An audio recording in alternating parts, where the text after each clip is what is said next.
आज थाना सीपरी बाजार क्षेत्र में सहारा फाइनेंशियल कंपनी के एजेंटों का तांता देखने को मिला। आपको बता दें कि सहारा कंपनी जिसमें काफी लोगों का इन्वेस्टमेंट था, कंपनी लॉस में जाने के कारण इन्वेस्टमेंट कर्ता का पैसा सारा फंस गया है, जिसके कारण आज सहारा फाइनेंशियल कंपनी के आरएम को सीपरी थाने को सौंपा। एजेंटों की मांग है उनका भुगतान कराया जाए। हमारे पैसा है जमा, लड़की की शादी है, 4 लड़की है, एक छोटा सा लड़का है, एक पैसा जोड़ के आदमी है ना, यहाँ कम से कम 15 साल हो गई है और एक पैसा जोड़ के हमने जमा करा। कौन सी कंपनी में जमा है पैसा? किस कंपनी में जमा था पैसा? जैसे सहारा वाले, जैसे आए के पैसा मिल जाए लड़की की शादी करने साहब।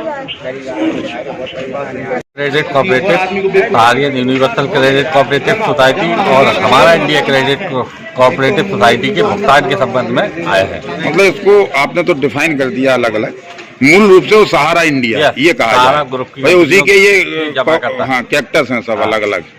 तो अपना नाम बताइए और क्या समस्या है वो बताइए।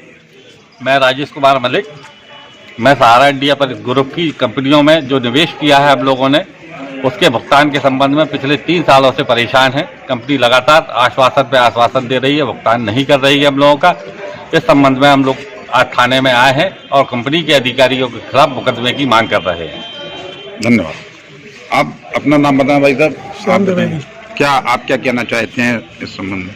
हम यही कहना चाहते हैं, कंपनी सुप्रीम कोर्ट में लंबित केस को लेकर के हम लोगों को गुमराह कर रही है और बार बार इस चीज़ को कह रही है कि हमारा पैसा सुप्रीम कोर्ट में जमा है, जबकि हम लोगों की मांग यह है कि जो भी पैसा सुप्रीम कोर्ट में जमा है उतने % पैसे को अगर हम छोड़ दें तो बाकी का जो पैसा बचता है 100 में 75 रुपये तो हम लोगों को वापस करो। चलो 25 रुपये आप हमें तब दे देना जब सुप्रीम कोर्ट का मैटर निपटे, लेकिन आप यहाँ तो 75 देने के लिए तैयार है और 25 रुपये के लिए आप 75 रुपये रोके पड़े हम लोगों का। हम लोगों का मानवीय आधार भी आपने खत्म कर दिया है। आप बीमारी में भी पैसा नहीं दे रहे हैं, आप शादी वगैरह के लिए भी पैसा नहीं दे रहे हैं किसी को। आप अगर कोई व्यक्ति की रोजी रोटी खत्म हो गई हो तो आप उसके लिए भी पैसा नहीं दे रहे हैं। मतलब आप ये मानते हैं कि जिनका पैसा जिन्होंने अपनी उम्मीद से जमा किया था कि समय पे मिलेगा, वो नहीं मिल पा रहा है? बिल्कुल नहीं मिल पा रहा है, पिछले 4 से 5 साल से नहीं मिल पा रहा है। लेकिन कंपनी बड़े लुभावने और अच्छे तरह के विज्ञापन ऐसे प्रकाशित करती है, दे रही है, जमा आज भी करवा रही है। तो आपके नजरिए से क्या होना चाहिए इसमें? हम लोगों के नजरिए से तो कंपनी जैसे भी करे हम लोगों का भुगतान करे, हम लोगों के जो जमा करता है उनका भुगतान करे, नया इन्वेस्टमेंट बंद करे। नया इन्वेस्टमेंट बंद करे वो सरकार का मैटर है, बंद करे तो ज्यादा अच्छा है। नहीं, सरकार का मैटर तो फिर ये भी है, आप सुप्रीम कोर्ट का आदेश दिखा रहे हैं, वो फिर आप क्यों? दूसरी जमा करना, जमा नहीं करना वो दूसरी स्कीम है। मैं आपसे ये पूछना चाहता हूँ, जिस स्कीम में जिसने पैसा जमा किया उसको आप लोग अपने कार्यालय में बुला के गुमराह करके नई कंपनियां नए बनते हैं उनमें जमा करा लेते हैं आप। बिल्कुल सही बात है आपकी, यही बात है। मैं आपको बता दूं कि होता ये है कि 2 कंपनियां जो थी रियल एस्टेट की, जिन पर इनका शिकंजा कसा हुआ है, यानी केस चल रहा है। उसके बाद इन्होंने नई 3 कंपनियां बनाई, सहारियन और कॉर्पोरेट मल्टी कॉर्पोरेट सोसाइटी और हमारा इंडिया। इन 3 में इन्होंने उसका पैसा फिर लेना चालू कर दिया पब्लिक से। लेना क्या मतलब? उसी में रिवाइड करवाया कुछ और बता के जी, और कुछ नया भी करवाया। उसमें जमा करने के बाद उसी का पेमेंट अब ये वापस भी नहीं दे रहे हैं। अच्छा, उसमें ही जो जमा, इसलिए हम लोग यही कह रहे हैं कि चलो भाई उसपे केस चल रहा है, जिन पे नहीं चल रहा है उसका पेमेंट तो आप करिए, जो अन्य कंपनियों में आपने जमा कराया है उसका पेमेंट आप करिए, पर वो पेमेंट भी ये नहीं देना चाह रहे हैं। और डेट पर डेट दे रहे हैं कि अगले साल मार्च में, सितंबर, अक्टूबर, ऐसी स्थिति में जो आपके ग्राहक हैं जी, उनका भी दबाव कर्मचारियों पे, कर्मचारी नहीं एजेंटों पर इतना दबाव है कि अगर एजेंट अब ये धंधा उसका बंद हो गया तो उसने एक दुकान खोल ली परचूनी की, तो उनसे कहते कि भाई ये आटा वाटा दे दो और जहां उसके 2-4 हजार हुए उन्होंने साहब उसका पेमेंट आएगा तो ले लेना, तो बेचारा वहां से भी मजबूर हो गया, आज वो पलायन के लिए मजबूर है। तो कुछ ऐसे भी ग्राहक हैं जिनके जो इस पीड़ा से प्रभावित हुए हो और जान भी गंवाना पड़ी हो। कई लोग हैं, एजेंट भी है, जो अखबार में भी निकला था आपके चिरगांव नहीं, पारिछा बराठा का रहने वाला था, उसे एक बंदे जमा करता ने उसे बीच गांव में चाटा मारा, जिससे आहत होकर उसने रात को 3 बजे फांसी लगा ली। सुबह उसकी बीवी उठी तो फांसी पर लटक गई। उसने ये भी लिखा कि मैंने जो इज्जत कमाई थी वो सारी चली गई सहारा इंडिया की वजह से। इसमें मेरी कोई दोष नहीं है, मैंने तो सिर्फ ओनली पैसा जमा करा। ऐसे कुछ महिलाएं या पीड़ित लोग आए हैं यहाँ? हम खुद पीड़ित थे साहब, हमें खुद घर में नहीं बैठने दिया जाता। कभी कोई आता है और बाहर से हमारे दरवाजे में खटखटा के बोलता है, गालियां देता है, तब वो बताना पड़ता है कि भाई ये सारा हम पैसे हमारे। लोग तो यही समझ रहे हैं कि हमने कर्जा लिया है।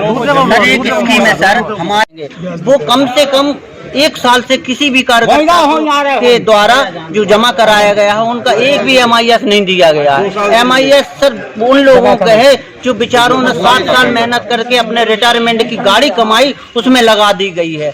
इस भरोसे से लगा दिए चलो में पोस्ट ऑफिस में कम मिलता था, यहाँ ज्यादा मिलेगा, इस वजह से उन्होंने जमा किया।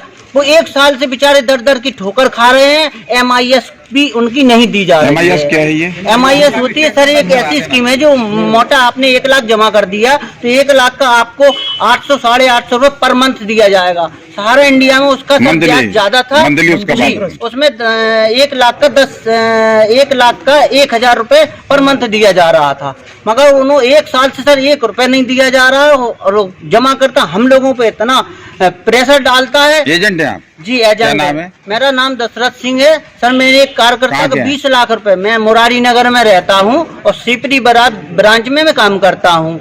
वरिष्ठों ने इतना समझाया हम लोगों को कि ऐसा होगा वैसा होगा। सर आज वरिष्ठ हमारे हैं सर, मोहम्मद साकिर खान, कभी हम लोगों के साथ में कहीं नहीं जाते हैं और बोलते क्या है, हम आपके साथ हैं, हम आपके साथ हैं। अभी तो आए आपके साथ, अभी हमारे साथ बुलाया गया है तब आए हुए हैं, वो खड़े हुए हैं।